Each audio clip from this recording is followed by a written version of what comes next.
Mysterious disappearances in the Ohio suburbs. Ohio, a peaceful suburb known for its tight-knit community and charming countryside scenery, became the unexpected backdrop to a series of chilling and unexplained disappearances. It began innocently enough, a missing person here or there, often excused as a possible runaway or someone who had simply taken off to start a new life. But soon the pattern became too disturbing to ignore. Within a span of 3 months, 5 individuals, primarily young girls and women, vanished without a trace. The quiet town was thrown into chaos, and the rumor mill churned like never before. The first disappearance was of 10-year-old Emily Daniels, a cheerful 5th grader known for her love of sketching and exploring the local woods.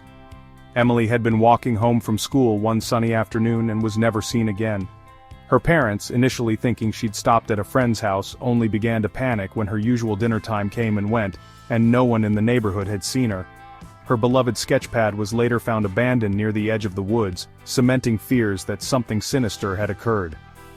2 weeks later, Megan Fletcher, a 27-year-old elementary school teacher, failed to show up to a family barbecue on a Sunday afternoon. Megan was the kind of woman who never missed appointments. Her car was found parked neatly at her home, but her cell phone lay untouched on the kitchen table. A neighbor reported seeing Megan speaking to an older man in a baseball cap outside her house a day prior, but no one recognized him, and the encounter seemed friendly at the time. As the days turned into weeks, another local name was added to the growing list. Rachel Simmons, an energetic 13-year-old middle school girl, disappeared while riding her bike to meet friends at the park just 5 blocks from her home. The bike was found tipped over near a vacant lot, but there was no other sign of Rachel. Her friends insisted she had been excitedly texting them about plans to grab ice cream before she vanished. Eyewitness reports suggested a white, run-down pickup truck had been seen idling in the area shortly beforehand, but the lead didn't go anywhere concrete. At the sheriff's department, the mood was grim. Sheriff Tom Keller, a 25-year veteran of the force, was no stranger to the occasional runaway or domestic dispute. But this was different. These weren't cases of people leaving voluntarily or simply getting lost. Whoever, or whatever, was behind these disappearances left no evidence, no note, no demand. It was as if the victims had been plucked out of existence, leaving only heartbreak and anxiety in their wake. Local residents began to devise their own theories. Some believed a traveling serial killer was targeting small towns like Ohio, preying on its secluded streets and slow police response times. Others whispered about a human trafficking ring, exploiting the town's proximity to vast woodlands and sparse surveillance. And of course, there were the inevitable supernatural rumors, a ghostly figure that haunted the woods, abducting the unwary, or an old curse tied to the dilapidated mill on the outskirts of town. Every tidbit of information, no matter how outlandish, spread like wildfire through church groups, local diners, and school dormitories. Tensions escalated as parents began imposing strict curfews on their children. Neighborhood watch groups sprang to life overnight with volunteers patrolling the streets armed with flashlights and hand radios. Meanwhile, the local media descended upon the town, sensationalizing the disappearances and airing nightly reports with grainy photos of Emily, Megan, Rachel, and the others.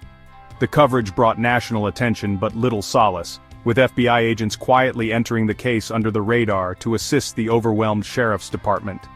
The case turned darker when another local resident, Linda Moore, a 34-year-old single mother of 2, went missing while heading home from her second job at a diner one evening.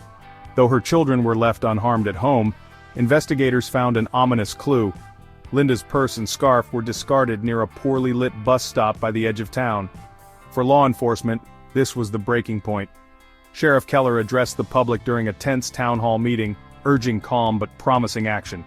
"We're following up on every lead," he assured the frightened crowd, "but I need each and every one of you to remain vigilant. We have reason to believe these disappearances are no accident, and whoever is responsible is still out there." Conspiracy theorists joined the fray online, poring over articles, grainy CCTV footage, and crowdsourced tips. The shadowy details only fueled the frenzy. Whispers of a white van spotted near one of the victims' homes, sightings of an unfamiliar man wearing a heavy coat in the sweltering summer heat, and anonymous calls to the sheriff's tip line only added to the confusion and paranoia. The breaking point came when pieces of clothing believed to belong to one of the earlier victims were found floating near Pine Creek, a quiet waterway tucked deep within the woods. The discovery was damning, and the community's hopes of recovering their loved ones alive began to dwindle. The sheriff doubled down on patrols, and state police reinforcements arrived to comb the nearby forests and abandoned properties. What unnerved everyone, however, was how eerily the suspects seemed to stay one step ahead, leaving no fingerprints, no witnesses, and no traceable evidence. It was as if their prey thrived in the shadows. Amid the panic, one thing was clear: Ohio would never be the same again. A darkness had crept into the town's soul, and until the case was solved, no home felt safe, no street unthreatened, and no passerby truly trustworthy. Mysterious rumors spread within the community.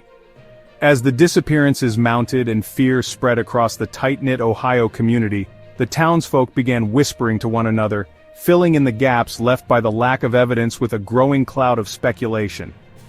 What started as quiet murmurs between neighbors evolved into full-blown rumors, each one darker and more outlandish than the last.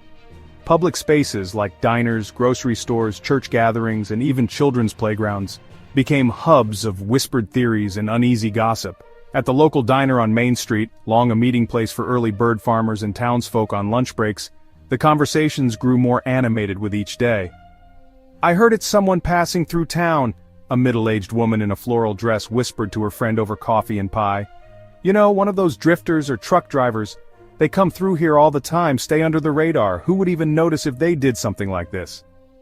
"Maybe," her friend replied cautiously, glancing around before leaning in closer.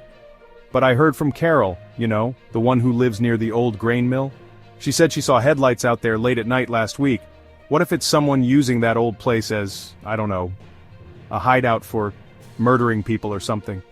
She shuddered as her friend's eyes widened in horror.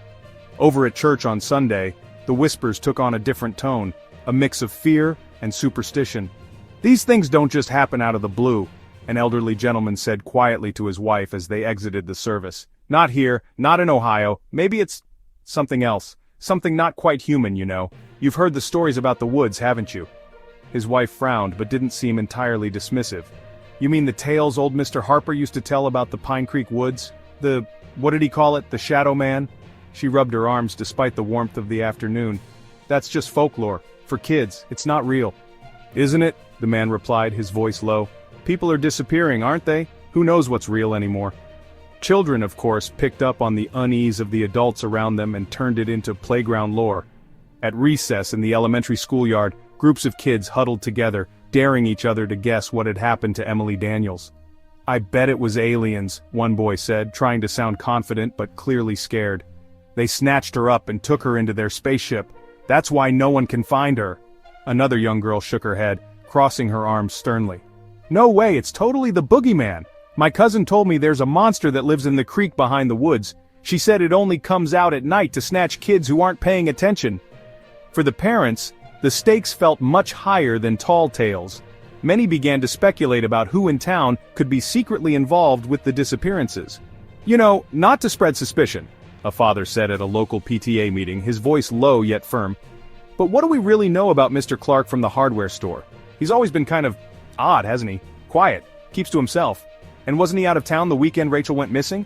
"Don't!" a mother hissed, clutching her child tightly on her lap. "You don't know that. Blaming people without proof isn't going to bring anyone back." Still, the whispers persisted. "I heard the sheriff isn't telling us everything," said a worker at the town's grocery store as he loaded a sack of potatoes into a customer's cart. "Someone said they found tire tracks near that vacant lot Rachel disappeared by, but you didn't see that on the news, did you? Makes you wonder," a customer chimed in, lowering her voice to a conspiratorial whisper. "My husband said there was an anonymous tip about a van parked outside the Simmons house a week before Rachel vanished. A plain white van, no windows, just sitting out there at night, the kind you always hear about in those true crime podcasts." Some began blaming outsiders entirely, convinced these crimes were the work of someone unfamiliar. The few traveling salesmen or out-of-town buyers that regularly passed through the local farmers market suddenly felt an invisible tension in the air. "I can't sell peaches to people who think I'm a killer," one traveling vendor grumbled to another over their stall. "Everyone stares at me like I've got horns growing out of my head every time I set foot in this town." But not all the rumors were practical or mundane. Some began spiraling into the supernatural or otherworldly. Ever since Linda Moore's scarf was found at the bus stop, stories came out about eerie, shadowy figures supposedly spotted in the woods late at night. "My cousin says she saw something. an excited teenager recounted at the public library, clutching her friend's wrist as if to emphasize her point. Like, a tall man, but his eyes were glowing red. He just stood there by the edge of the trees watching her. She swears she felt him follow her all the way home. Others claimed to hear wailing near Pine Creek at odd hours, attributing it to the spirits of those who had gone missing. Ghosts, one elderly resident whispered gravely at the local barbershop. It has to be ghosts. Unquiet souls calling out to us because they died violently and they want us to know. Meanwhile, some more paranoid locals latched onto the idea of a highly organized human trafficking ring operating nearby. "It's the highways," argued a man sitting on a bar stool in Rusty's Tavern, pointing to a napkin where he'd drawn crude lines representing major interstates near the town. "We're right on a route they could be using. Easy to snatch people, then hit the highway before anyone even realizes they're gone." Another patron shook his head solemnly. "Or it's that new factory outside town. They came in quick, didn't they? Always taking in new workers, but nobody knows where they go after their shifts. Might be a cover for something darker," he muttered grimly. The sheriff's department, for its part, tried to address the hysteria through public statements. "We understand that people are concerned," Sheriff Keller said at a press briefing, his tone both firm and empathetic. "But I want to be very clear that this investigation is ongoing, and spreading unfounded rumors only makes it harder for us to focus on the facts. If you see something truly suspicious, report it to us directly. Otherwise, try to remain calm." Unfortunately, the sheriff's reassurance did little to quell the rising tension. Ohio's once peaceful, trusting community now seemed to divide itself into pockets of fear, paranoia, and suspicion. Neighbors who had shared coffee over backyard fences now hesitated to talk to one another. The mailman no longer lingered to chat with anyone on his route, and doors were locked long before sunset. Common links among the victims. The sheriff's department soon found itself drowning in evidence files, timelines, and maps plastered with pins and red string. But despite the growing pile of reports, there was one thing investigators kept circling back to: what could possibly connect the victims? What pattern was this individual following? Sheriff Tom Keller sat in the conference room staring at a whiteboard filled with photos of the missing women and girls, their hometown snapshots now juxtaposed with ominous dates underlined in red. "All right, let's get into it," he said, sighing heavily as he turned to his team seated around the table. "What do we know about these people, and why them?" Detective Carla Jennings, a seasoned investigator with a sharp mind for details, stood up and gestured toward the photos. "First up, Emily Daniels, 10 years old. She was last seen walking home from school alone in broad daylight. From everything we've gathered, Emily was a creature of habit. She took the same route home every day around 3 p.m. She usually stopped by the little gas station near 5th Street for candy before heading straight home." Deputy Scott Walker chimed in. "But not that day. The gas station clerk said she didn't show up. No one saw her past the school parking lot." Carla nodded grimly before moving on. "Then we've got Megan Fletcher, 27 years old, local school teacher, lived alone, no known enemies. She was last seen outside her house having a chat with someone, a man, according to a nosy neighbor who couldn't quite identify him. Quiet, and I quote, seemed real polite." Carla rolled her eyes slightly. Her car, purse, and phone were all found untouched inside her home, indicating she didn't make plans to leave. Whoever that guy was, it seems like he may have been the last one to see her. Walker frowned, leaning his elbows on the table. "Okay, now we've got 3 younger targets and 1 adult woman. Not much of a profile yet." Carla gestured to the next photo, Rachel Simmons. Rachel was 13, caught in that awkward middle school phase, you know the type. Braces, always biking with friends, just getting into trouble. But not the serious kind. According to her friends, Rachel was on her bike heading to a nearby park the afternoon she vanished. She never made it. Her bike was found dumped near the vacant lot on Maple Lane, which, by the way, is the same area that connects to the old Pine Creek Woods. Sheriff Keller interrupted, his tone heavy. "We've got 2 cases tied to that area now." Carla nodded. "Exactly, and get this, Rachel's last text message to her friend read, 'Almost there, BRB.' She wasn't planning to disappear." Detective Mike Russo, the newest member of the team, raised his hand hesitantly. "Sheriff, does it seem weird to anyone else that the victims are a mix of kids and adults? Aren't most predators more specific?" Sheriff Keller narrowed his eyes, rubbing his temples. "Yeah, that's what doesn't sit right with me. A guy who targets both young girls and adult women? That's not normal, or at least it's not common. Carla, go on." Carla pointed to Linda Moore, the next photo. "All right. And then we have Linda, our 34-year-old single mother. She had just finished her late-night shift at the diner and was heading home. From everything her friends and co-workers told us, Linda was dependable. She called her kids every day during her breaks. But that night, nothing. Her scarf was found at the bus stop she usually waited at, and no one reported seeing her get on the bus or leave with anyone. Deputy Walker rubbed his chin thoughtfully. So, let me get this straight. We've got victims that don't seem to have anything in common individually. They're not all the same age, not all the same race, and their lifestyles vary. But they're all taken in these intermediate moments of isolation, right? A walk home, a late-night shift, a bike ride. Keller nodded. Yeah, moments when they're vulnerable when no one else is around. That's the commonality. Carla, what about the gas station security footage? Have we gotten anything useful from it? Carla shook her head in frustration. The security camera at the station Emily usually stops at was busted that week. Total wash, no footage. And Rachel's park didn't even have any cameras installed. Linda's bus stop had one on the opposite side of the street, but the resolution's so bad, you'd need a miracle to see anything useful. Detective Russo interjected, flipping open his notebook. Maybe it's not them that makes them targets, but circumstances around them. All of them were alone when they disappeared. What about location? Maple Lane, the Pine Creek Woods, the bus stop? Are there any roads connecting all these places? Carla nodded, flipping through a map pinned to one corner of the board.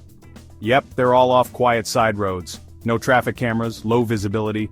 No one passing by would notice something out of the ordinary happening. And then there's the vehicle, Deputy Walker added. The damn white pickup truck that keeps getting spotted. We've had 4 separate sightings of a truck hanging around these areas, but no solid license plate or identifying marks. It doesn't help that white pickup is one of the most common vehicles in the county. Sheriff Keller crossed his arms, glancing back at the photos again. And there's a psychological element too. What kind of person falls for whatever this guy's pitch is? They've got to have been caught with their guard down. Carla flipped to her notes. So far it sounds like he leads with charm, or at least appears non-threatening. Megan's neighbor said the man she spoke to seemed polite, and Linda might have trusted whoever approached her at the diner since it was her nightly route. With the girls, I'd bet he uses something to bait them, like offering Emily candy or complimenting Rachel's bike. Predators often exploit trust, Russo added, his voice quiet but firm. Kids assume adults can't lie. Women alone at night might be more willing to listen to someone offering help to seem safe. This guy, he's got to be calculating, adaptive. There was an uneasy silence in the room as the truth sank in. Whoever this person was, they were good at what they were doing. Too good. Walker broke the silence. So, are we thinking this guy's just opportunistic, targets whoever's around?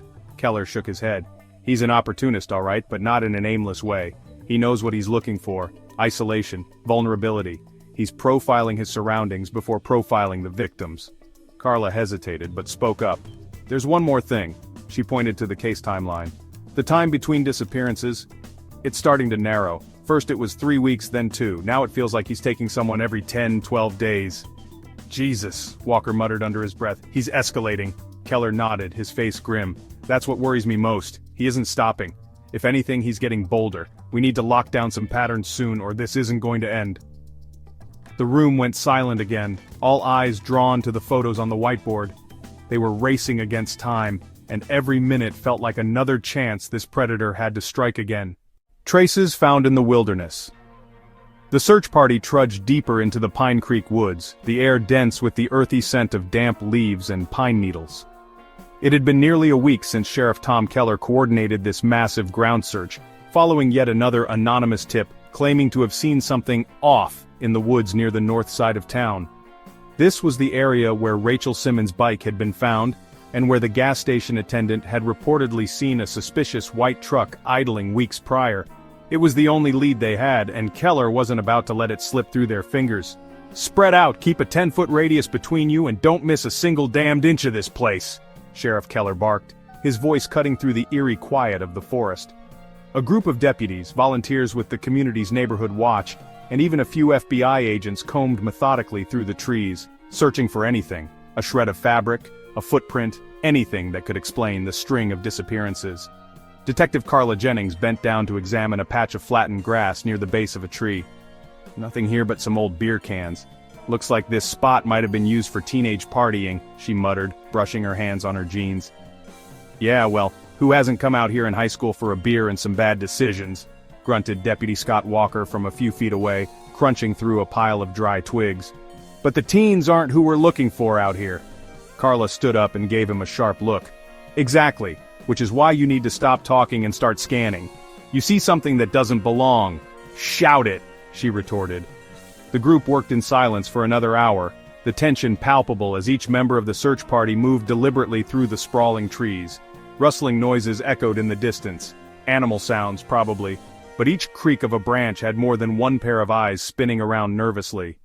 "Hey, over here!" Walker's voice cut through the quiet suddenly, followed by the unmistakable sound of twigs snapping under heavy footsteps as he jogged several feet further into the woods. The rest of the team converged quickly on his position, flashlights beaming in different directions as the late afternoon light grew dim through the forest canopy. "What is it?" Keller asked as he hurried over, his hand instinctively hovering near the sidearm at his hip. Walker pointed to the ground. "Right there, Sheriff. Tracks, fresh ones." Keller crouched and studied the pointed marks in the dirt. They formed a trail winding deeper into the woods, clearly recent. A set of boot prints and what appeared to be a more shallow, erratic track beside them. Kneeling down further, Keller muttered, "It looks like something was dragged." Carla quickly joined them, her flashlight tracing the tracks ahead. "Dragged," she repeated, her voice laced with alarm. "Do we know what, or who?"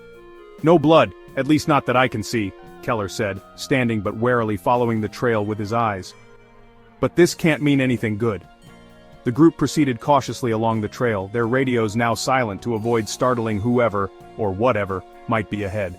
The tracks led downhill into a thick mass of trees, where the ground turned darker and softer, morphed by recent rainfall into patches of mud. The dragging marks became more pronounced as the group descended, widening slightly every few feet. A nervous voice broke the silence. "You think it's one of the missing girls?" asked Jacob Reed, a local volunteer who had joined the search. His face had paled the moment they stumbled upon the tracks, and the flashlight in his hand trembled slightly. "We're not jumping to conclusions," Carla replied firmly, though her clenched jaw betrayed her unease. "We don't know what we're dealing with yet." But the mystery deepened the farther they went. Another 200 yards from where the tracks began, they found the first tangible clue, a torn piece of fabric caught on a low-hanging branch. Carla bent down to retrieve it, carefully tugging the scrap free.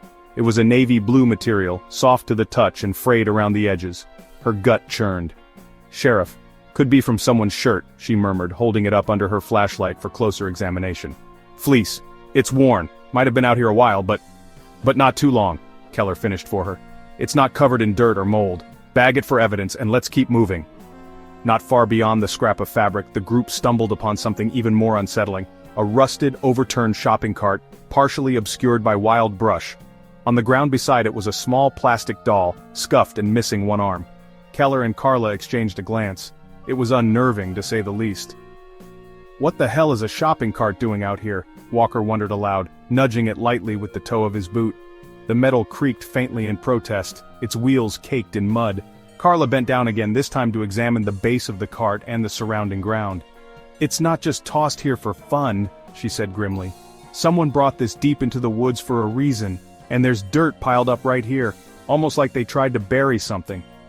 "All right, let's dig," Keller ordered. With gloved hands, a few deputies and volunteers began carefully removing the brush and loose soil. What they unearthed wasn't a body but something equally disturbing, an old rusted tarpaulin sack tied with coarse rope. Unfolding it cautiously, Carla discovered its contents, a handful of tools, including a hammer, a jagged handsaw, and a roll of duct tape. "Jesus Christ," Walker muttered, taking a step back. "That's straight out of a serial killer's starter kit." "Bag everything," Keller ordered sharply, his voice tight but controlled. "This sack's been stripped of fingerprints, guaranteed, but we can still send the tools in for forensic analysis. This isn't something someone forgets in the woods." They pressed on, following the tracks even farther into the forest. Then they arrived at the end point. The trail stopped abruptly at the opening to a shallow makeshift pit. The pit, still damp, appeared freshly dug, but hastily abandoned. "Something was here," Carla said quietly, shining her flashlight over the pit's uneven edges. "The drag marks lead here, but there's no body. They moved whatever, or whoever it was." "Or they were interrupted," Keller said grimly. He stared down into the pit as if willing it to give him answers, but it remained stubbornly, horrifyingly silent. From nearby, one of the FBI agents called out, Sheriff! Over here! Keller and Carla rushed over to find what appeared to be a more permanent structure. A small, wooden lean-to hidden beneath vines and moss. Inside were only empty bottles of water, canned food wrappers, and a few flattened blankets, all of which looked recently used. Well, Carla said softly, her hand gripping her flashlight tightly. It's not a typical camping trip. It's a base, Keller muttered darkly. But just temporary. Whoever's been here doesn't intend to stay put for long. He turned to the group. This confirms it. We're dealing with someone who knows these woods like the back of their hand. We're dealing with a hunter. The group stood there for a moment, the reality of the discovery chilling them to the core. They weren't just searching for lost victims anymore. They were being lured deeper into a predator's domain. I don't think we're chasing him, Carla murmured. I think he's leading us. On purpose. Keller's jaw clenched. Yeah, well, let's make damn sure we end the hunt before he picks another target. The search party marked the location of the lean-to and pit and began carefully retreating, knowing they'd soon be back with reinforcements. But one thing was certain, this was just the beginning. A survivor's testimony. The room was silent except for the faint hum of the overhead fluorescent lights. A young woman sat in front of Sheriff Tom Keller and Detective Carla Jennings, her hands trembling as she clutched the cup of coffee they had given her. Her name was Allison Reed, and she was the lone survivor who had managed to escape the clutches of whoever, or whatever, had been terrorizing the town of Ohio. She looked disheveled, her eyes sunken with exhaustion, but the sheer fact that she was alive had given law enforcement their first real break in months. Allison, Carla said gently, breaking the silence as she leaned forward in her chair. I know this is hard, but anything you can tell us, anything at all, could help us stop this guy before he hurts anyone else. You're safe here. Take your time. Allison's lips twitched into the faintest smile of gratitude, but her fingers drummed nervously on the table. Safe, she murmured under her breath as if tasting the word. I didn't think I'd ever feel safe again. I still don't. She took a deep breath, staring at the steam rising from her coffee. I didn't think I'd get out. I didn't think I'd live. You're here now. Keller's voice was calm but firm, a steady anchor to keep her grounded. Take us through it. Start from the beginning. Allison nodded hesitantly, her voice cracking as she began. It started last Thursday. I was coming back from the grocery store, one of those late-night runs, you know. I'd just gotten off work and I figured I'd grab some stuff for the weekend. It was dark, but nothing felt wrong. Not at first. I parked my car, went to grab my bags from the trunk, and then... Her voice trailed off, and she gripped the cup so tightly that her knuckles whitened. And then what happened? Carla asked softly. Then he was there, Allison whispered, her eyes darting to the corner of the room as if the man might materialize behind her. I didn't even hear him coming. He must have been watching me from somewhere because when I turned around, he was just standing there, like he'd been waiting for me. He smiled, this creepy, too polite smile, and said, Excuse me, miss, but do you know if there's a good hiking trail around here? She let out a shaky laugh. Hiking? At 9 o'clock at night. I thought it was weird, but he acted so normal, you know, like he was just another guy passing through town. Did he look familiar at all? Keller asked, already jotting notes in his worn leather notebook. Allison shook her head. No, I don't think he was local, but he seemed ordinary. He was skinny, kind of wiry, maybe in his late 40s or 50s. Wore a baseball cap, and he had this old jacket frayed at the edges like he didn't care about how he looked, and his voice, it wasn't rough or anything, it was calm, almost friendly. Did he have a vehicle? Carla prodded. Oh yeah, Allison said quickly. There was a white pickup truck parked about 20 feet away, on the side of the lot. It wasn't in a spot, more like he wanted it to be out of the way, but I could still see it. Keller's pen stilled. White pickup. Yeah, she nodded, oblivious to the tension that had suddenly filled the room. I told him I didn't know anything about hiking trails, and I started to turn away, but then he said he was lost and asked if I could check his map.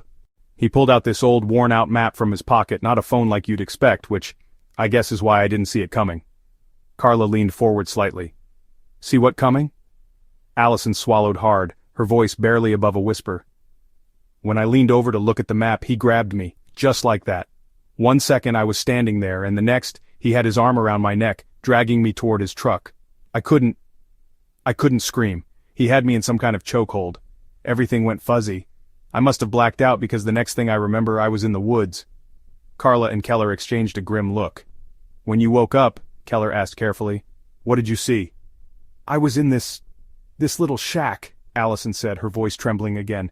"It smelled awful, like damp wood and something metallic, like blood. I was tied to this chair in the center of the room. It wasn't like a house or anything, more like one of those hunting cabins. Bare, no windows, just a cot in the corner and a table with tools on it." "Tools?" Carla pressed. "Yeah," she nodded quickly, her eyes glazing over. "A hammer, duct tape, I don't know, a saw or something." She shuddered, wrapping her arms around herself. "I thought I was going to die. He wasn't in the room at first, but I could hear him outside, humming. It wasn't a melody, just random notes like he didn't have a care in the world." "How did you escape?" Keller asked, his voice slightly hoarser than before. Allison's eyes filled with fresh tears. "Luck, I guess. A miracle." He came back in, smiling again, like this was just some game. He started talking, but it didn't make any sense. He kept saying things like, "Everyone makes a choice," and "You should be grateful." I don't even know what he was talking about. She sniffed, rubbing her arms uncomfortably. "Then he grabbed something, a knife, and I lost it. I started crying, begging him to let me go. He just stood there, tilting his head like he was thinking about it. At some point he grabbed the chair and tilted it back. He must not have tied my feet properly because one of the ropes loosened. I didn't even think. I just kicked as hard as I could and managed to knock him off balance." Allison's voice rose as she continued, her words tumbling together. "I ran, bolted right out the door without looking back. I don't even know how far I ran, but eventually I came out near the highway. That's where someone, thank God for him, saw me and picked me up." "Did he follow you?" Carla asked. "I don't know," Allison admitted, her voice cracking again. "I mean, I didn't hear him, but I don't know. I was too scared to look back." Sheriff Keller leaned back in his chair, his jaw set. "You did the right thing, Allison. You got away, and now you've given us something to work with. This guy's gotten away with too much for too long, but thanks to you, we're closer to stopping him." "I just hope it's enough," she whispered, tears spilling silently down her cheeks. "Because I know he's still out there and he won't stop."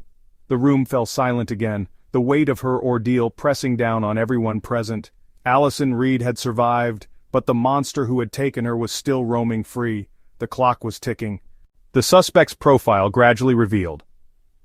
Through the fragments of clues left behind and the shaky testimony of eyewitnesses, the sheriff's department began piecing together a portrait of the elusive suspect. The moment felt seismic. After months of dead ends and cryptic trails, they were finally beginning to glimpse the shadowy figure wreaking havoc on their small town. Sheriff Keller stood in the briefing room with a pen in hand, tapping it against a whiteboard that now bore a rough sketch alongside lists of characteristics written in bold red marker. "Okay, people, this is what we have," Keller began, his gravelly voice cutting through the tense silence in the room. Detective Carla Jennings leaned forward in her chair, her elbows resting on the table. "So far we're looking at a male, white, mid to late 40s, potentially early 50s. He's described as skinny, wiry. Not overtly intimidating looking, but there's definitely a calculated aspect to his demeanor." Deputy Scott Walker, seated in the corner with a notepad, added, "Don't forget the part about him being clean-shaven. Witnesses all mentioned he didn't have a beard, which could be a deliberate choice. Keeps him from standing out too much. It's harder to remember faces that don't have distinguishing features." Carla nodded. "Right, and there's the clothing. Always practical, never trendy. Like that old frayed jacket Allison mentioned during her testimony, something he's worn for years. That tells us he doesn't care about appearances, which fits the pattern. He's not interested in being remembered." Keller circled the word mobile on the board. "His truck is always nearby, that's our common factor among all the sightings. The white pickup. Early 90s model, rusted along the edges, no prominent markings or decals. The vehicle itself is inconspicuous enough to fly under the radar in a small town like ours. Everyone and their uncle owns a truck here, which makes this lead as frustrating as it is important," Carla interjected, holding up her notes. "And let's not forget how deliberate he is about parking that thing. It's never in an obvious spot. He keeps his distance, parking on the fringe of neighborhoods, lurking in darker, less trafficked areas. Whoever this guy is, he knows how to avoid surveillance and witnesses. He's invisible until he wants to be seen." Walker leaned back in his chair, chewing on the end of his pen. "But that personality of his, that's what gets me. It's not just that he's quiet or reserved, he's disarmingly polite. He comes across as non-threatening, approachable, even friendly. People don't see him coming because they don't see him as a threat." "That fits with what Allison said," Carla chimed in. "She described him as calm, almost charming, like he was just a regular guy asking for directions. It's part of how he lures his victims. He's not dragging people off the street. He's calculated. He baits them. Politeness as a weapon, Keller muttered. Hell of a disguise. Deputy Russo, the newest member of the team and quiet up until now, finally spoke up. He tapped the rough sketch on the board. What about the age factor? A guy in his late 40s or 50s doing this. He's no rookie. What are the odds this is his first time? Keller's eyes darkened. Low. Very low. I'd stake my badge on the fact that this isn't his first rodeo. Someone this methodical has done it before. Maybe not exactly like this, but you don't wake up at 50 one day and decide to start abducting people. He's been under the radar for years. What about those small-town markets? Carla said suddenly, flipping through her notebook. We've got multiple reports placing someone matching his description hanging around those places. Farmers markets, roadside gas stations, even the local diner. He blends in where casual faces come and go. Walker chimed in. It's smart. Predators thrive in gray spaces where anonymity is easy, and people don't think twice about strangers. If you're in a big city, you stand out more in quieter places. If you're here, in a small town, the opposite's true. A guy like him, it's his hunting ground. Carla pointed her pen toward the characteristics written on the board. But there's something else that doesn't sit right. Everything Allison said, along with what we've pieced together, makes it clear. He's not sloppy. He's careful. He wipes down areas, doesn't leave fingerprints, and somehow manages to stay a step ahead. This isn't a reckless guy. He's controlled, calculating. That makes him even more dangerous. Keller stared at the words on the board. Which means he's disciplined, but adaptable. He doesn't panic under pressure. He's built for the long game. What about those phrases Allison said he kept repeating? Russo asked, flipping to his notes. Everyone makes a choice. You should be grateful. What do we make of that? Psychopathy, Carla responded instantly. He's not just kidnapping or killing. He's crafting a narrative in his head, one where he's the hero or the important figure. If he's saying things like that, he's justifying it to himself. Maybe he thinks he's giving people a chance in his own twisted way. He thinks he's in control of their fate, Keller added. It's not just about the act itself. It's about power, dominance. He doesn't just see his victims as victims. They're players in whatever sick game he's created. Walker let out a low whistle. Guy's got a god complex, doesn't he? Guys like him usually do, Carla replied darkly. Then, with a tone of grim practicality, she added, we need to focus on the escalation pattern too. The fact that these abductions are happening more frequently, 3 weeks apart, then 2, now less than 10 days, he's not slowing down. If anything, he's gaining confidence. Keller pointed at the map pinned to the side of the board, where red pushpins marked the locations tied to the victims. Everything points to him knowing the area better than anyone. He knows where the side roads are, which trails lead into the woods where law enforcement gaps exist. This tells me we're not looking for an outsider doing drive-bys. He's local. Or at least he's spent enough time here to know the landscape inside and out. Carla closed her notebook with a thud. If that's the case, Sheriff, then someone must have crossed paths with him. Maybe not connected him to the crimes, but seen him around. We need to canvass faster, harder. Talk to market vendors, cashiers at gas stations, even school janitors, anyone who might have noticed a loner in a beat-up white truck. Agreed, Keller said, his voice sharp with determination. He looked back at the sketch on the board. The faceless man who'd terrorized their town for far too long. This guy's a ghost, sure, but no matter how careful he is, nobody stays invisible forever. The room went quiet, the weight of the moment hanging in the air. They had pieces of the puzzle scattered before them, the demeanor, the habits, the strategy. Now, it was a race against time to assemble them before the predator struck again. The horrifying discovery of the underground bunker. In a once unused patch of land skirting the edge of Pine Creek Woods, an area previously deemed unremarkable by residents and law enforcement alike, the search party stumbled upon what would become the most chilling discovery in the investigation so far, an underground bunker, hidden beneath layers of dirt and dried brush. Sheriff Keller's boots crunched heavily against the uneven terrain as he approached, flashlight beam cutting through the late afternoon shadows. The air felt heavier here, as if the earth itself bore witness to some unspeakable horrors. Jesus, Deputy Scott Walker muttered, staring down into the mouth of the bunker that had been uncovered. That's not just some old storm shelter, is it? Hell no, Keller answered, his voice grim. Storm shelters don't look like this.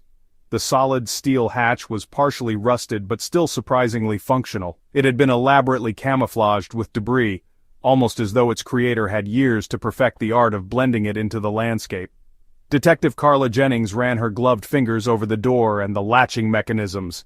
"This isn't spur-of-the-moment work," she said. "The hinges are greased, Sheriff. Well maintained. Someone's been actively using this." "Any sign of prints?" Keller asked, already knowing the answer. Carla shook her head.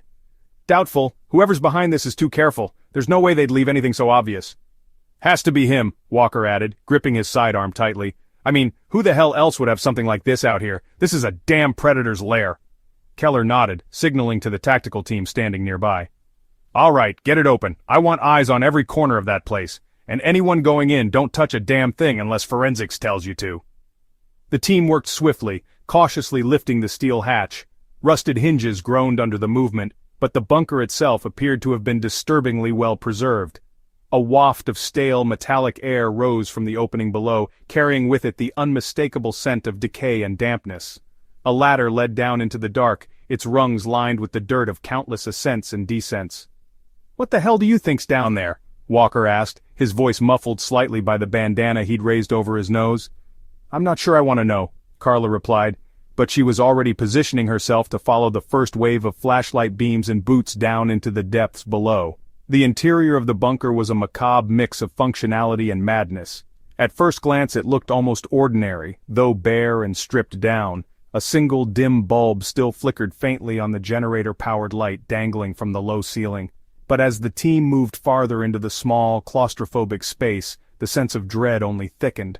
Lining the walls were shelves stacked with an assortment of grim items, lengths of rope, rolls of duct tape, bottles of ammonia, and tarpaulins tightly coiled like deadly traps waiting to be deployed. In one corner, a rickety table carried what could only be described as a twisted arsenal of tools: hammers, pliers, knives, and handsaws, each blade dulled and stained from apparent use. "Tools for torture," Carla muttered, her flashlight lingering on the table. Her chest tightened at the sight. "This isn't just some prepper's shelter, this is deliberate, methodical." On another shelf, jars of an unidentified, half-coagulated reddish substance sat alongside zippered bags filled with various unrecognizable items. The labels had been scratched off anything that might have hinted at their contents or origins. Then, there was the central feature of the bunker, a cold steel table bolted to the floor, its surface littered with scuffs and indentations. The straps at each corner, leather, cracked from age but recently used, told the search team all they needed to know. "Jesus Christ," Walker whispered, taking an involuntary step back. "This is where he brought them, isn't it? This is where it happened." Carla exhaled sharply, refusing to let panic slip into her voice. "We don't know that yet, not for sure," she said, even though the evidence practically screamed the truth at her. One of the FBI agents crouched beside the table, holding their flashlight steady. "There's dried blood here, multiple stains overlapping. This doesn't look fresh though. He's wiped down the newer stuff, but a lot of it's soaked into the material." "Bag everything you can," Keller instructed, though his voice carried a sharp edge to it. He was practically seething with anger as his eyes scanned the bunker. "This bastard! This is his playground!" Farther into the bunker, Carla came upon another room, a small makeshift cell cordoned off with metal bars that looked taken straight from old salvaged fencing. Inside was a soiled, decrepit mattress on the floor, surrounded by scratch marks on the walls that resembled frenzied attempts at freedom. "Oh my God," Carla whispered, stepping inside as her heart raced. Her light traced over the scratches, stopping briefly when she noticed what looked like words carved unevenly into the concrete wall. "Help me."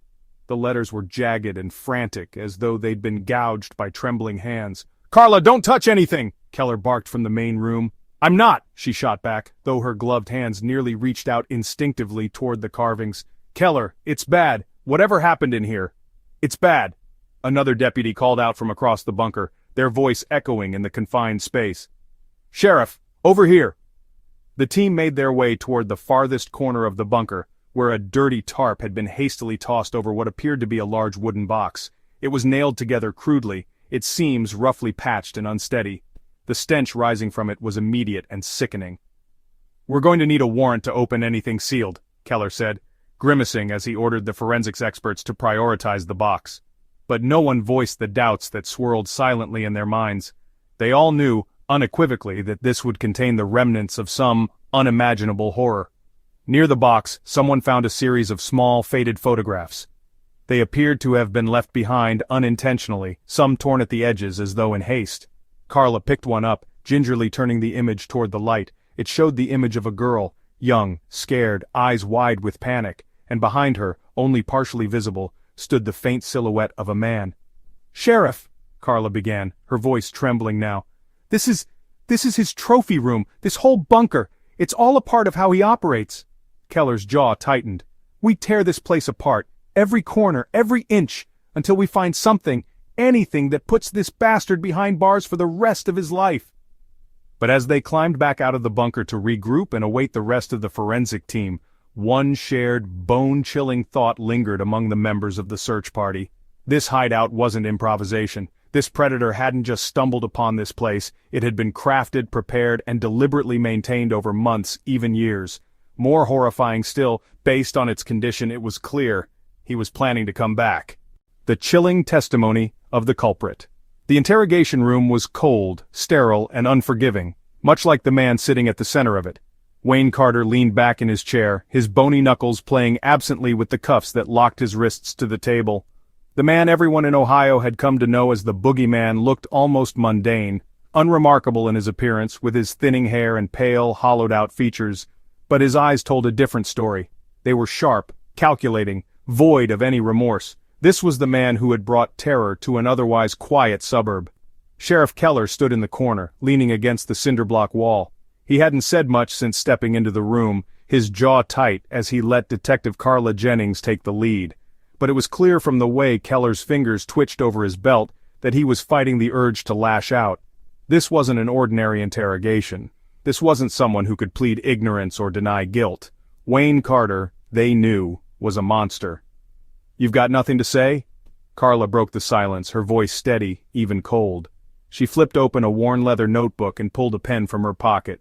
"You're sitting here after being caught red-handed. We've got your DNA in the bunker, on tools, on clothing. We've got the testimony of a survivor, Allison Reed. We've got tire tracks. We've got it all, Wayne, so why don't we skip the part where you pretend to be innocent?" Wayne's lips curled into a faint, unsettling smile, the kind that made even seasoned detectives shift uncomfortably in their seats. "Innocent?" he repeated, his voice calm, like they were discussing something as trivial as the weather. "I suppose that depends on who's asking." "No games!" Carla snapped. Her patience with him was already wearing thin. "Why'd you do it? Why them? Why any of this?" Wayne tilted his head to the side, the metal cuffs scraping softly against the table as he adjusted his hands. For a moment he just stared at her, unblinking, as if savoring the tension in the room. Then he chuckled, low and almost amused. "Why?" he echoed. "That's always what people want to know, isn't it?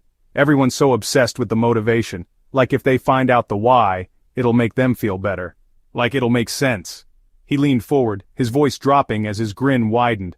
"But the truth is, Detective, it's because I could." Carla didn't flinch, though her grip on the pen tightened. "Elaborate." "Oh, you'd love that, wouldn't you?" Wayne said, his grin fading slightly but his tone still dripping with amusement. "Fine. You want the truth? I was bored, simple as that." Keller's nostrils flared as he took an involuntary step forward. This time, he couldn't hold his tongue. "Bored?" he growled.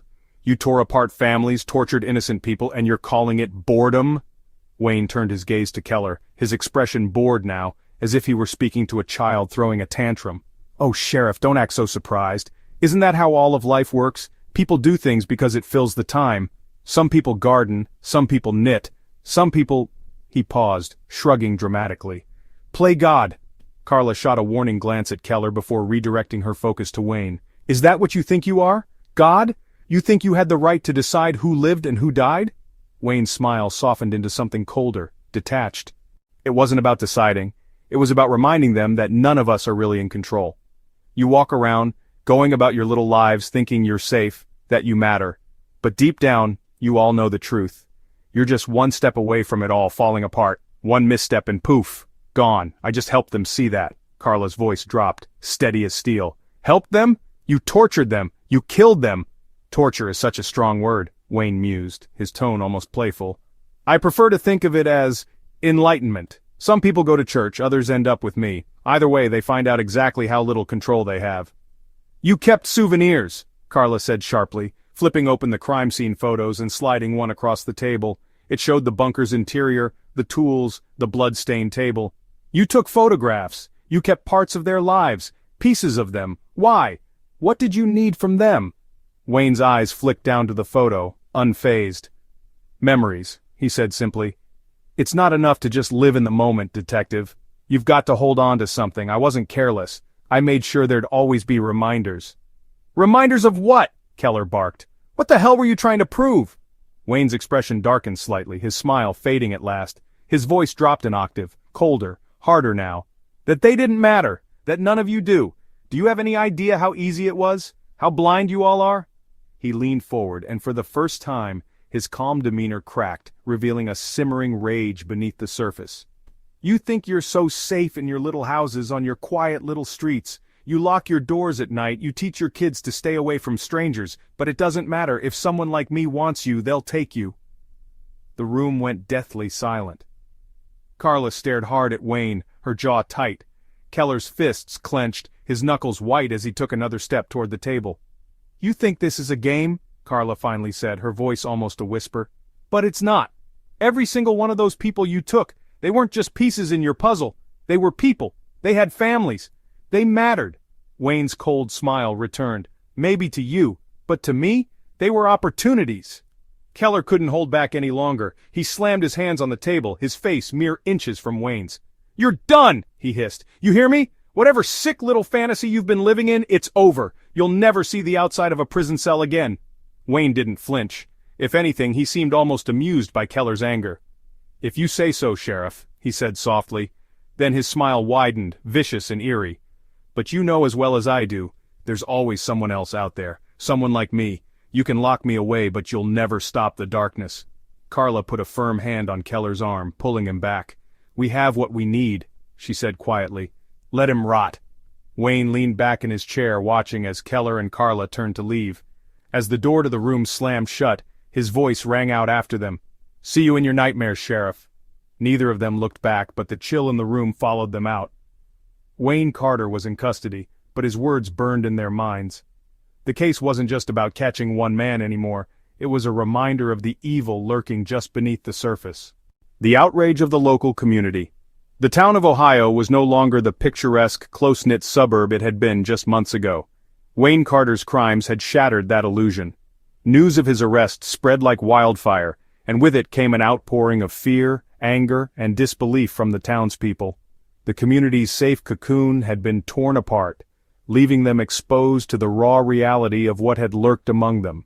Town meetings turned into heated gatherings, church services became forums for grief and outrage, and local diners buzzed with conversations filled with shock and despair. Outside the sheriff's department, a small crowd had gathered, their voices filled with urgency. Parents clutched their kids close as volunteers handed out information on self-defense classes and child safety programs. Signs reading "Justice for the Victims" and "Death Penalty for Wayne Carter" were held aloft, reflecting a sentiment that coursed through every corner of the town. Inside the community center, a public forum had been called to give the town an outlet to voice their anger and ask hard questions. Sheriff Keller stood at the front of the crowded room, his shoulders tense, his face lined with exhaustion. Next to him stood Detective Carla Jennings, who had become a pillar of trust in the community during the investigation. The room was packed, residents, teachers, clergy, small business owners, all seeking answers, as though understanding could somehow dull the pain.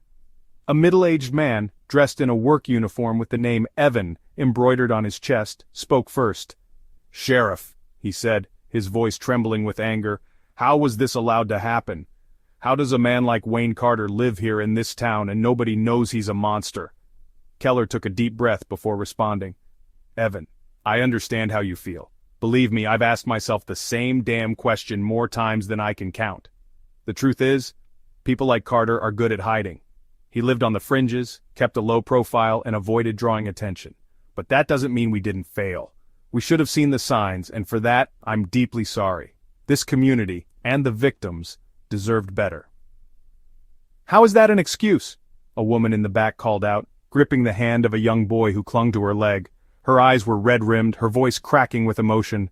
"We trusted you. We trusted the system to protect us, and now we're burying our children." The room fell into an uneasy silence, broken only by murmurs of agreement. Detective Jennings stepped forward, her voice steady but filled with empathy. "Ma'am, I can't begin to understand your pain, and I won't pretend that anything we say tonight can make it right. What I can tell you is that we're committed to making sure this never happens again. We've already started working with state agencies to improve surveillance, strengthen patrols in vulnerable areas, and provide resources to families." "It's too late for that!" another voice shouted from the front row. This time it was a retired schoolteacher, her cane tapping on the floor as she spoke. "Emily Daniels was one of my students, sweet, bright, with her whole future ahead of her, and now, she's gone. She's gone because we didn't know what kind of evil was living next door."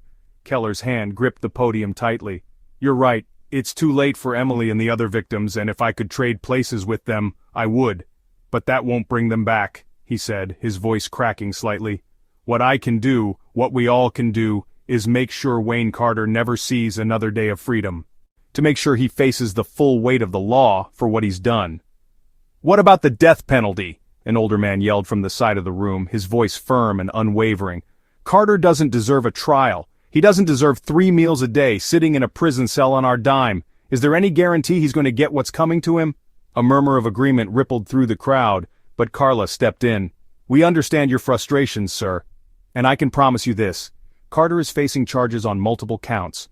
With the evidence we've collected, there's no doubt he will be convicted.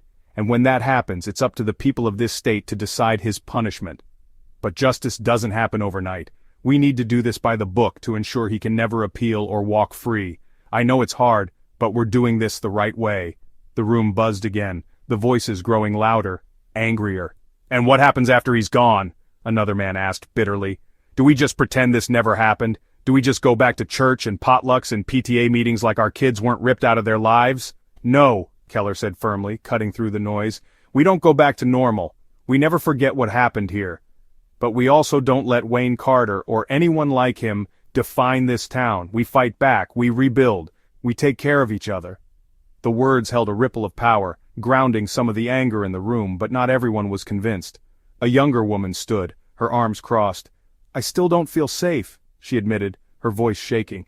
"How do I tell my kids they're safe when I don't even believe it myself?" Keller exchanged a glance with Carla, whose gaze softened as she took a step closer to the audience. "I understand that," Carla said gently. "And you're right, there's no magic word that makes it all better. But what we can do is educate, prepare, and protect. Lock your doors, teach your kids to trust their instincts, stay vigilant, and lean on each other. If we work together as a community, we can take the power back." The woman nodded slightly, wiping tears from her face. Others in the room followed suit, resignation mixing with determination.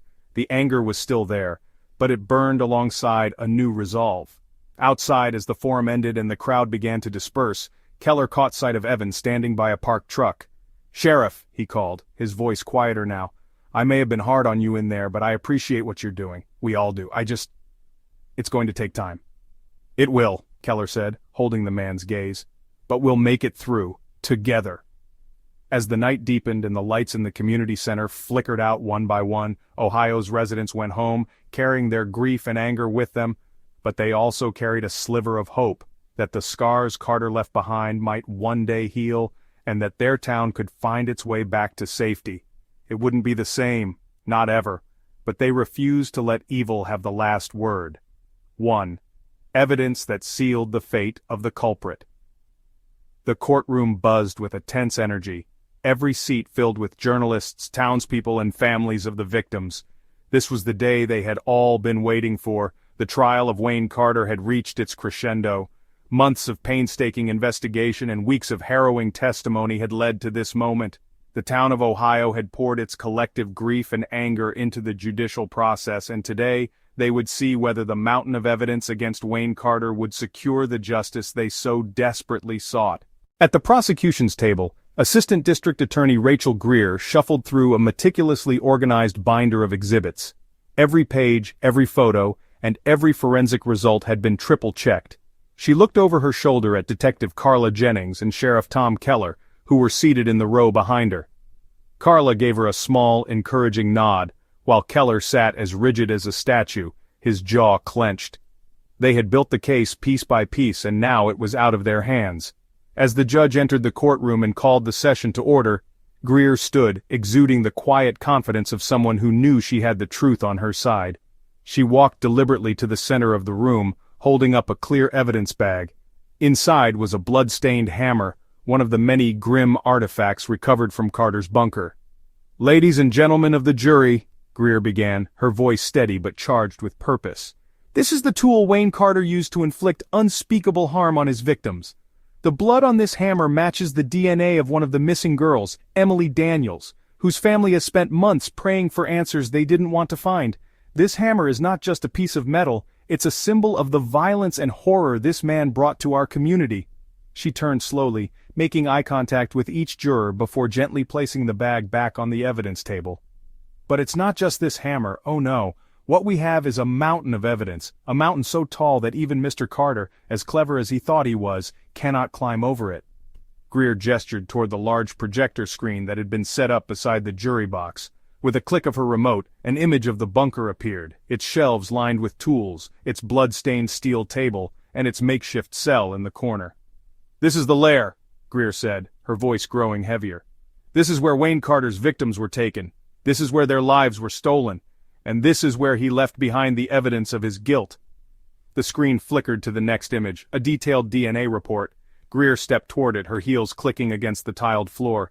"DNA recovered from this bunker ties Wayne Carter directly to the crimes. His fingerprints were wiped clean, yes, but on one of the tools, the forensic team found a trace of his skin, too small to see but undeniable in a laboratory. And the blood? 13 samples, 13 profiles, and all of them connected to missing persons in our case." Carter, sitting at the defendant's table in a pressed orange prison jumpsuit, leaned back in his chair with a smug, almost detached expression. If he felt any pressure from the damning evidence, he didn't show it.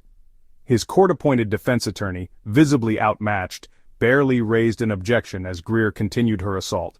"You've heard from our forensic expert," Greer said, gesturing toward the witness stand where the expert had testified earlier in the trial.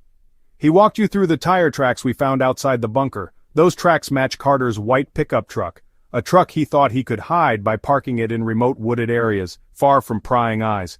But he made a mistake. That mistake puts him there, at the scene. You've seen the photos, the casts. The evidence doesn't lie." She clicked the remote again and the screen shifted to a photograph of a torn piece of blue fleece fabric. "This fragment was found lodged on a branch near the entrance of the bunker," Greer explained. "It belonged to Linda Moore, the single mother who disappeared on her way home from work. Her DNA was later found on the straps of the steel table inside the bunker. Mr. Carter didn't just abduct these women, he bound them, he tortured them, and he left behind the proof of his crimes." The jurors shifted uncomfortably in their seats, the weight of the evidence visibly sinking in. Greer didn't stop. She paced slowly, methodically, taking her time with each word. "But perhaps the most damning evidence," she continued, "is the testimony of Allison Reed, a survivor who escaped this man's clutches." Greer turned to look at Allison, seated in the audience just behind the prosecution table. Her face was pale, her hands clenched tightly together, but she met Greer's gaze with quiet courage. "Allison came here and told you her story," Greer said, directing her words back to the jury. "She told you how Carter approached her, how he abducted her by force, and how he dragged her into that bunker. She painted a vivid picture of his cruelty and his absolute control, and most critically, she identified him, not just as the man in the truck, but as the man in her nightmares." Greer moved closer to the jury box, her voice lowering but intensifying. "Allison survived because she fought back, but the others, they weren't so lucky. They can't be here to speak for themselves, so we have to speak for them." The defense attorney finally stood, clearing his throat. "Objection, Your Honor, that's emotional manipulation." "Sustained," the judge said, though her expression betrayed little sympathy for the defense. Greer stepped back, unfazed. "Apologies, Your Honor. Let me stick to the facts. The facts are these. Wayne Carter's DNA, his truck's tire tracks, his bunker, his tools, the testimony of Allison Reed, the clothes, the blood, the photos he took and hid away like trophies, all of it points to only one conclusion." She turned to face the jury head-on. "Wayne Carter is guilty, of every charge, of every death, and it's time he answers for what he's done." As the room settled into a tense silence, Sheriff Keller and Detective Jennings exchanged a glance.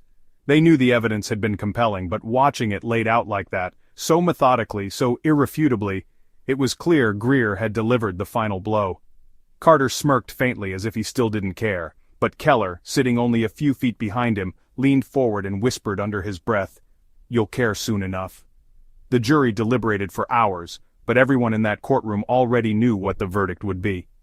When the foreman finally stood and delivered the words, "We, the jury, find the defendant, Wayne Carter, guilty on all counts," a ripple of emotion spread through the room. Families hugged, tears were shed, even the stoic Sheriff Keller exhaled deeply, as if releasing months of pent-up weight. Carter's expression didn't change, but this time, it wasn't smugness. It was empty resignation. The man who had spent years playing God had finally been stripped of his power. Days later the judge issued the sentence, death. Wayne Carter's reign of terror had ended, but the scars he left on the town of Ohio would remain for generations. Families found some solace in justice, but no one walked away unscathed. The case had cemented itself in history, a reminder of the darkness humanity was capable of, and the resilience of those who chose to fight it. Justice, Keller said quietly after the hearing, walking out into the sunlight with Carla beside him, isn't perfect, but it's the only thing we've got. Local security tightened. After the horrifying events surrounding Wayne Carter's case, the town of Ohio was forever changed. It wasn't enough for the townspeople to hear that justice had been served. They needed something more tangible. The community demanded action to ensure their safety, and the sheriff's department, along with local and state authorities, responded with unprecedented measures to re-establish a sense of security. What once was a quiet suburb with unlocked doors and late-night strolls was now a town determined to rebuild itself with vigilance and preparation at its core. Sheriff Keller walked into the packed town hall, his face riddled with exhaustion but resolve in his eyes. Rows of folding chairs were occupied by concerned parents, business owners, and local leaders, all eager to hear how law enforcement planned to prevent another tragedy. "Good evening, everyone," Keller began, his voice steady despite the weight of responsibility constricting his chest. "I want to thank you all for coming tonight. What happened in our town is something none of us will ever forget. It's our duty, my duty, to make sure it never happens again." A hand shot up from the middle of the crowd. "What's going to change, Keller?" a man asked, his voice tinged with frustration. "You can't just slap on a few patrols and call it a day. My kids are too scared to go outside, and frankly so am I." Keller nodded, understanding the raw emotion. "I hear you, and you're absolutely right," he replied earnestly. "That's why this isn't going to be a Band-Aid solution. We're looking at long-term, structural changes to ensure the safety of every single person who lives here." Next to him, Detective Carla Jennings stepped forward, holding a folder of notes. "We've already begun implementing several measures," Carla said, her tone calm but firm. "The first step has been increased police presence, particularly in areas like Pine Creek Woods and along the outskirts of town. You'll notice regular patrols in neighborhoods, school zones, and the areas where we've identified vulnerabilities." "That's a good start," a woman in the back spoke up, cradling a toddler on her lap.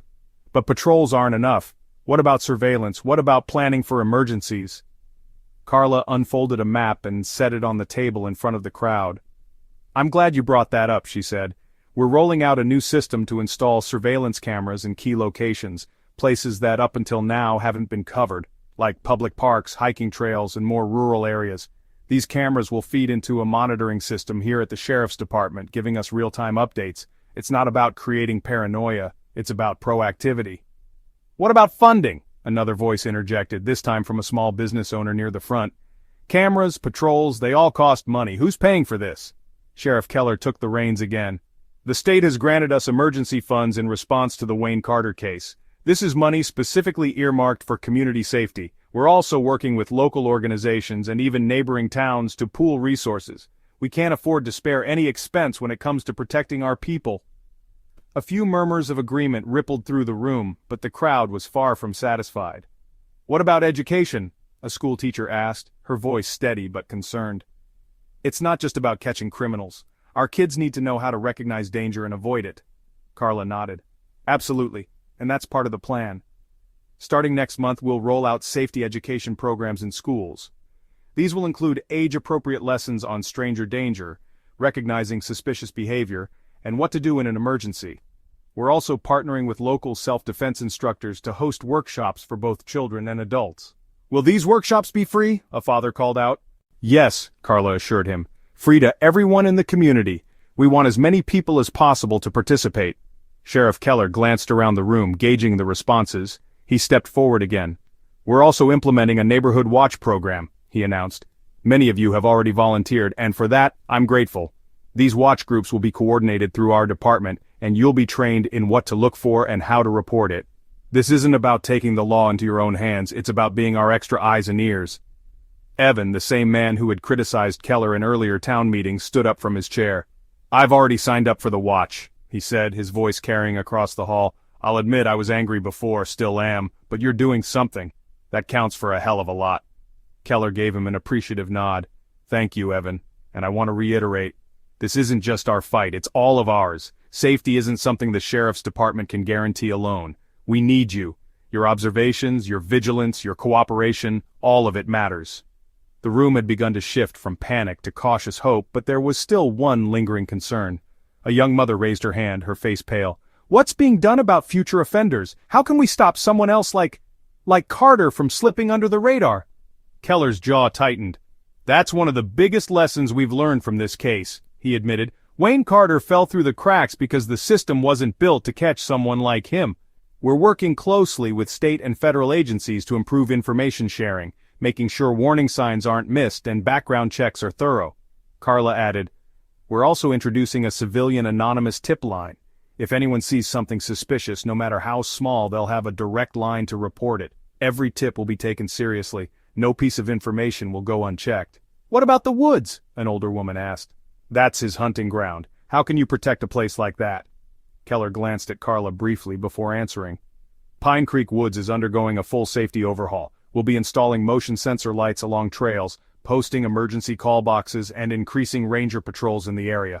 We're also mapping out access routes for faster emergency response times. Rest assured, those woods won't be the same dark haven for predators anymore. As the town meeting continued, more questions arose, each answered with transparency and a dedication to restoring the community's trust. By the end of the evening, many had signed up for self-defense classes, the neighborhood watch, and even volunteer positions to help install surveillance equipment. Later that night, as the hall emptied out, Keller and Carla stood by the door, watching people file out with a mix of wariness and determination. You think we're doing enough? Carla asked quietly, pulling her coat tighter around her. It's a start, Keller said, his voice low but resolute. We'll never be able to erase what happened, but if we can make sure this town never lives through something like that again, I'll call that a win. Carla's gaze lingered on the streetlights glowing outside. No one ever thinks evil like that can happen where they live. But it can. It did. I just hope they believe in what we're building here. They will, Keller said firmly. We owe them that much. As they locked up the building and headed their separate ways, both felt the weight of their responsibility. The people of Ohio were scared, but they weren't broken, and with every patrol, every camera, every bit of education, they were taking the first steps toward rebuilding their shattered sense of security. One day perhaps the town would find peace again, but for now, vigilance would have to suffice. The chilling legacy of a case. Even though Wayne Carter had been sentenced to death and the case officially closed, the shadow of his crimes refused to fade. For the families of the victims and the broader community of Ohio, the scars ran deep, leaving behind a chilling legacy that would ripple for generations. The town wasn't just grappling with grief, it was wrestling with the realization that such unthinkable evil had taken root in the very fabric of their lives.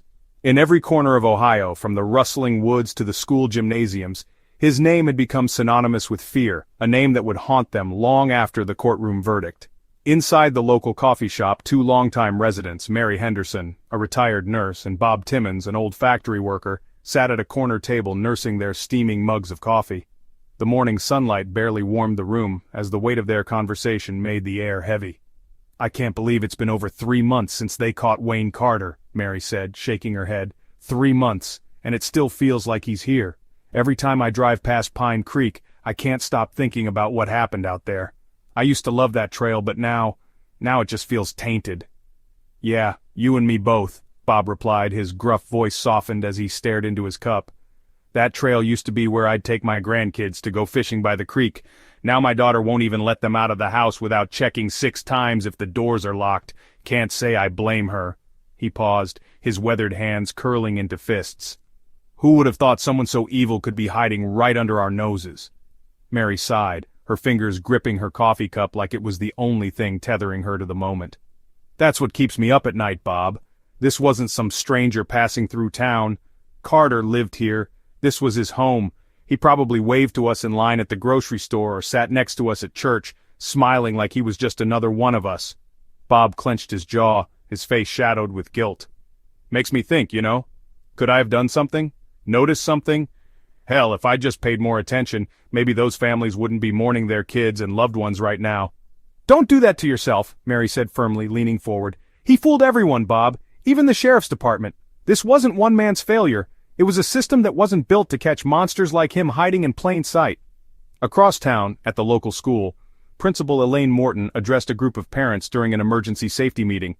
The auditorium was filled with anxious faces, their worry palpable as they clutched notebooks and pens, desperate to learn how to protect their children in a world that now seemed infinitely more dangerous. "Good afternoon, everyone," Elaine began, her voice steady but carrying an undertone of exhaustion. It was clear that the past few months had weighed on her as much as anyone else. "I want to thank you all for coming. I know this isn't an easy conversation to have, but it's a necessary one. What happened in our town has changed the way we think about safety, not just for our kids but for all of us." A mother in the front row raised her hand almost immediately, her face pale and tense. "Principal Morton, what is the school doing to make sure someone like him, can never get this close to our children again?" Elaine nodded grimly. "That's the question we've been asking ourselves every day since this nightmare unfolded. We've already started implementing new security measures. Every door to the school is now locked during class hours, and access is only granted through a monitored entry system. We've also installed additional cameras throughout the building, including in areas that were previously considered low risk, like the parking lots and playgrounds." Another hand shot up, this time from a father who looked like he hadn't slept since the trial began. "What about the kids themselves?" he asked, his voice catching slightly. "How are they supposed to process this? My daughter is afraid to ride her bike down the street now. She doesn't even feel safe in her own backyard." Elaine's eyes softened, and she took a deep breath. "I wish I could give you an easy answer," she admitted. "We're bringing in counselors to work with the kids one-on-one and in small groups. They need to know that it's okay to feel scared and that talking about those feelings can help. We're also working with local law enforcement to host assemblies on personal safety, teaching them practical tools without making them feel like the world is a place to fear." From the back of the room, a skeptical voice called out, "But isn't it a place to fear? Look what happened. How can we possibly tell these kids they're safe when we don't even believe it ourselves?" The room fell silent, a heavy truth hanging in the air. Elaine considered her response carefully before speaking. "You're right," she said softly. "We can't promise absolute safety, no one can, but what we can do is arm our children and ourselves with knowledge and vigilance. We can teach them how to recognize red flags, how to trust their instincts, and how to protect themselves. And perhaps most importantly, we can remind them, and ourselves, that there's strength in community, that standing together makes us all safer." Meanwhile, back at the sheriff's department, Carla Jennings and Sheriff Keller sat in his office, surrounded by stacks of reports and folders. The case was officially closed, but the fallout seemed never-ending. "I got another call today," Carla said, leaning back in her chair and running a hand through her hair. "A woman on Maple Lane said she saw someone parked outside her house for an hour and panicked. Turned out it was just a delivery truck waiting for instructions, but you can't blame her. Everyone's on edge." "Can't say I blame her either," Keller replied, his voice gruff as he scanned a report. "People aren't just scared of what happened, they're scared it could happen again. That there's another Wayne Carter out there, just waiting for his moment." Carla nodded, her gaze distant. "And the thing is, they're probably right. Not about this town necessarily, but somewhere out there. There's another person like him, another community that thinks they're safe until they realize they're not."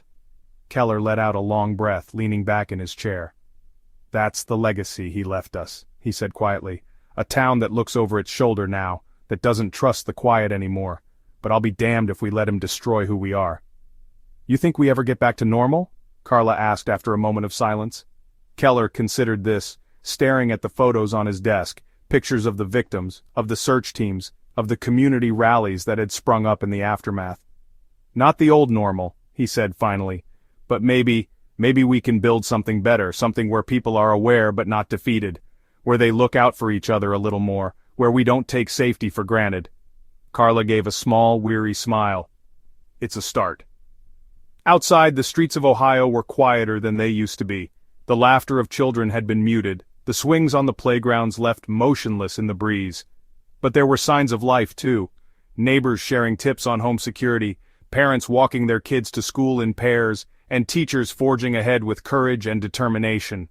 Carter's legacy might have left a stain, but the people of Ohio were determined to reclaim their town. It wouldn't be easy, and it wouldn't happen overnight, but inch by inch, they began to heal, proving that even in the shadow of darkness, resilience could still thrive. The lessons left behind. The town was quiet now. The snow that dusted the leafy streets covered everything in a blanket of silence, muting the sounds of the world. Months had passed since Jonathan Reed was sentenced, his cold, calculating smirk disappearing behind the steel bars of a maximum security prison. The case was closed, but the ripples of his actions had yet to settle. Sergeant Jane Mitchell stood near the edge of Clover Creek, the very place where the nightmare had started. The creek was frozen solid now, the water beneath invisible. She pulled her coat tighter against the biting air as she gazed at the scene, as if she could still see the remnants of what had been left behind. Harper's voice broke her trance. "Thought I might find you here," he said, trudging through the snow toward her. His breath fogged in the icy air, and he carried 2 paper cups of coffee, the steam curling like smoke. Mitchell didn't look at him right away, her eyes still fixed on the creek. "Figured I needed to remind myself," she said softly, "of what happened, what it cost." Harper handed her one of the cups, his fingers red from holding it in the cold. "You mean what it cost them?" he asked quietly, tilting his head toward the water. "Megan, Lou, their families." Mitchell sighed, finally turning to face him. "Yeah, them, us, anyone who got dragged into this mess." Harper leaned against the wooden railing of the bridge, falling silent for a minute. Neither of them needed to fill the space. They'd worked together long enough to understand each other's thoughts without saying a word. But eventually, Harper broke the silence again. "You know," he started, his voice soft but steady, "this case didn't really end with Reed. I mean, sure, he's behind bars now, but the damage? That doesn't get locked up. Megan's mom will never look at Christmas the same way again. Lou's brother said he doesn't even like walking into his job anymore. It fractured people." Mitchell shook her head slowly. "It always does. After cases like these, you don't really heal, huh? You just sort of learn to live with the cracks." Harper frowned. "You think they'll ever forgive us? The families, I mean." Mitchell knew what he meant. They'd solved the case, sure, but to those families, even justice didn't feel like enough. The wounds were too raw, too deep, to be fully coated by a guilty verdict and life imprisonment. "Forgive us for what?" she asked finally, turning the thought over in her head. "For not saving them," Harper said bluntly. "Megan and Lou, these people lost everything. We brought them the guy who did it, sure, but we didn't bring them back. That's the part of this job that screws with me most. No matter what we do, it's never enough." Mitchell frowned, her words soft but pointed. "Harper, we're cops. We catch the bad guy, we fight for justice. But enough? That's not on us to decide. We don't have control over what gets taken from people. We just do what we can to find who took it." Harper nodded, but his lips pressed into a thin line. The cold wind whipped through the trees, bending the branches until they creaked faintly. Nearby, the sound of a child playing tugged at their attention. A little boy, bundled in an oversized puffer jacket, laughed as his dog leaped through snowbanks, oblivious to the world of grief and pain that Mitchell and Harper carried so heavily. "Doesn't feel fair," Harper murmured, "that after everything we're just left here trying to put the pieces together like the rest of them. I mean, hell, Jane, Reed barely feels human to me. And yet he still got to stand there in that courtroom talking like he was untouchable, like he won." Mitchell stared off into the distance for a moment. "He didn't win," she said resolutely. "Guys like Reed, they lose the second the rest of us refuse to play their game. Yeah, he caused pain, and yeah, he'll wear his smirk until the day he dies in that cell. But Harper, he's powerless now. What he set in motion is over. All that's left are choices. Our choices. Megan's mom's choices. Lou's brother's choices. What he started doesn't define how it ends. Not for them, anyway."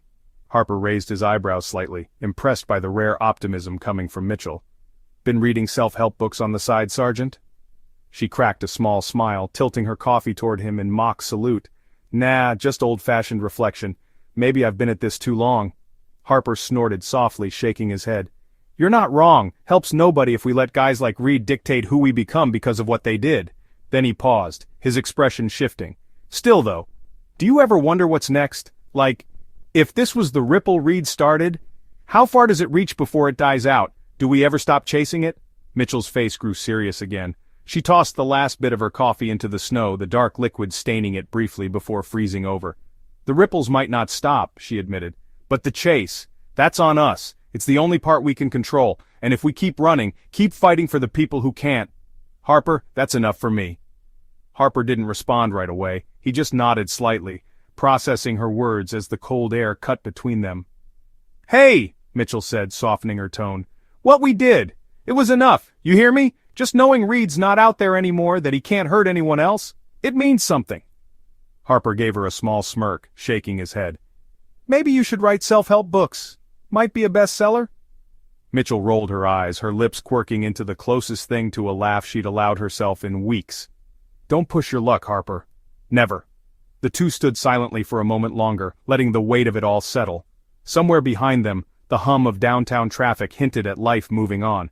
The people they'd fought for, the ones who'd lost the most, were all out there, rebuilding in their own ways. And though scars would remain, Mitchell hoped they'd find strength in what had been delivered. Justice, hard-fought and imperfect, but justice nonetheless. "Come on," she said eventually, turning to leave. "Let's go. There's always another case." Harper fell into step beside her as they walked away, their boots crunching the snow-covered path back toward the precinct. The creek disappeared behind them, the past fading into the frost-covered landscape. And as the cold wind swept through the town, Mitchell knew one thing for certain. The ripples might last, but so would they.